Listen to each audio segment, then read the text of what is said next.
My name is Pelé, a boy from the Brazilian town of Três Colados. I never thought that football would become everything in my life, and I never expected that I would be called the king of football.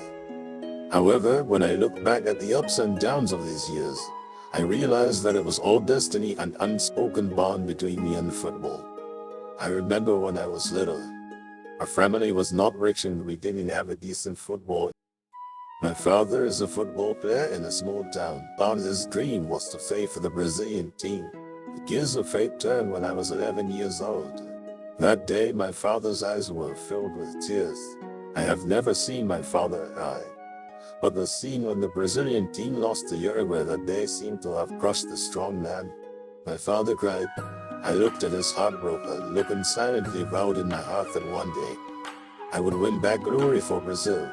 I would see my father cry because of the Brazilian team's victory, but they were tears of joy. Maybe it was at that moment that I decided my destiny. I would fight for this country and these people who love football so much. At the age of 15, I joined the Santos team. I remember the fear and uneasiness I felt when I first joined the team. I felt like a lone boat in the sea facing many players who were older than me. But football is the only thing that makes me feel confident. When I stand on the court, all my uneasiness and fear disappear. I use the ball at my feet to tell them that I also belong to my own stage. And I also strengthen this arm to bring light. In 1958, and I was 17 years old. At that time, I was like a young man who was just starting out, full of expectations for the future and under tremendous pressure. Every moment of the game, I felt like my heart was going to be out of my chest. But when I scored the goal, the whole world seemed to stop for me. Tears welled up in my eyes.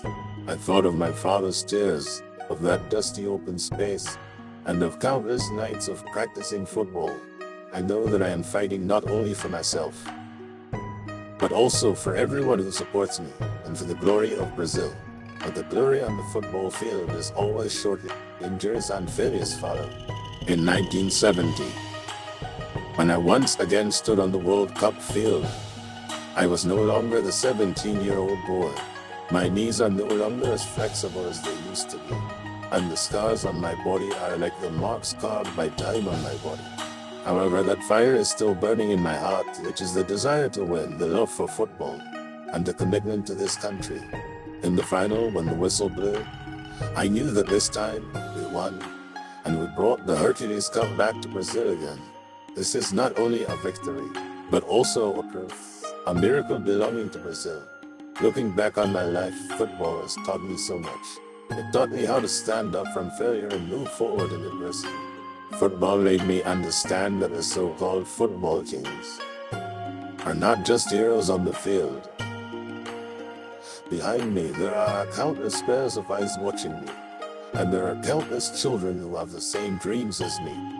Now, I'm no longer young, but when I see the kids running on the court and the light in their eyes, I seem to see myself again. Football is not just a sport.